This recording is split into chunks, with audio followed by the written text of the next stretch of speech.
Hello friends, कैसे हैं आप सब। आजकल सारा ही काम लैपटॉप से आप कर रहे हैं, है ना। तो कल मेरे पास एक क्वेरी आई कि मैम हमें लैपटॉप को किस डायरेक्शन में रखना चाहिए। अब देखिए, जो आपकी रिक्वायरमेंट है या लैपटॉप से आप जैसा काम कर रहे हैं उस हिसाब से आपको डायरेक्शन में लैपटॉप को प्लेस करना है।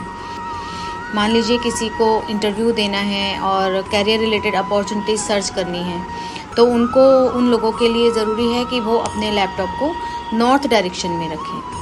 ऐसे ही जिन लोगों का कनेक्शंस का काम है या गवर्नमेंट एम्प्लॉयज़ हैं, उनको अपने लैपटॉप को ईस्ट डायरेक्शन में रख के काम करना चाहिए। ऐसे ही यदि आप कैश मेंटेन करते हैं तो साउथ ईस्ट डायरेक्शन पैसे की दिशा है, वहाँ पे आपको अपने लैपटॉप को रखना है। फेम चाहिए, नेम चाहिए, आपको आगे बढ़ना है तो साउथ डायरेक्शन आपके लिए है। डिपेंडिंग अपॉन कि आपको कहाँ क्या काम करना है उस लैपटॉप से, उसके हिसाब से ही प्लेसमेंट होनी चाहिए आपके लैपटॉप की।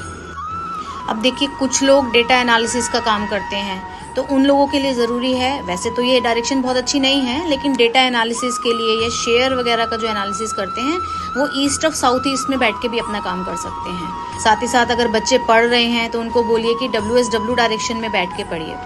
अब कुछ लोगों का काम इतना ज़्यादा होता है कि उनको बहुत लॉन्ग ड्यूरेशन तक काम करना होता है, तो उसके लिए वो SSE south of south east direction में बैठ के काम करेंगे तो ज़्यादा टायर्डनेस उनको फील नहीं होगी।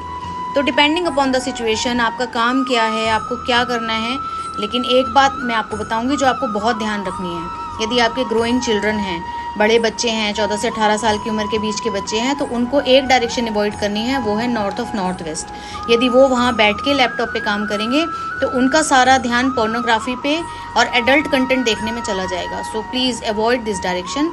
बाकी जैसी आपकी रिक्वायरमेंट हो आप उस हिसाब से उस दिशा में बैठिए। Thank you so much.